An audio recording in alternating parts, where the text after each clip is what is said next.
Setelah menjalani pemeriksaan, sopir mobil Vanessa Angel Tubagus Muhammad Jody Pramastia 24 tahun kini ditetapkan sebagai tersangka.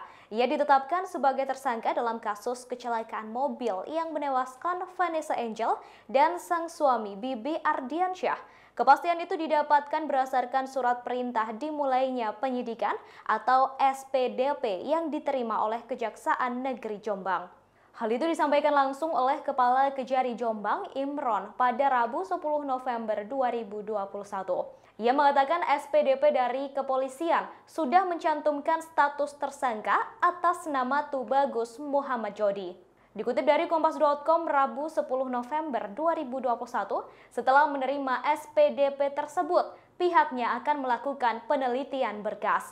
Untuk menangani kasus ini, Imron sudah menunjuk 3 orang jaksa yang akan dipimpin oleh Kasih Pidana Umum Kejari Jombang. Jody dijerat pasal tentang lalu lintas dan angkutan jalan. Diketahui mobil Pajero yang dikendarai oleh Jody mengalami kecelakaan di ruas jalan tol Jombang arah Mojokerto. Insiden itu terjadi pada Kamis 4 November 2021 pukul 12.34 waktu Indonesia Barat.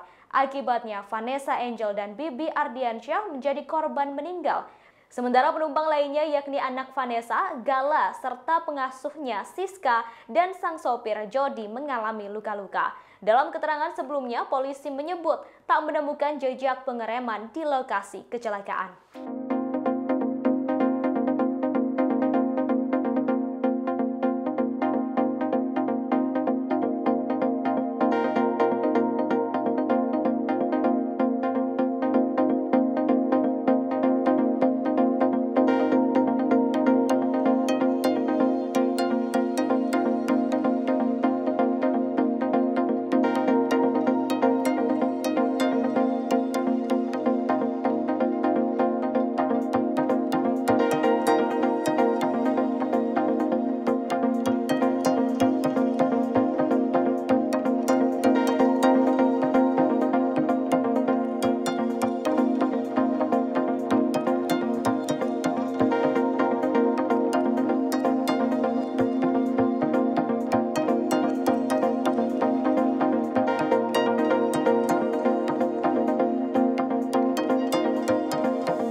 Demikian breaking news kali ini, terus saksikan informasi lainnya hanya di kanal YouTube Tribunnews.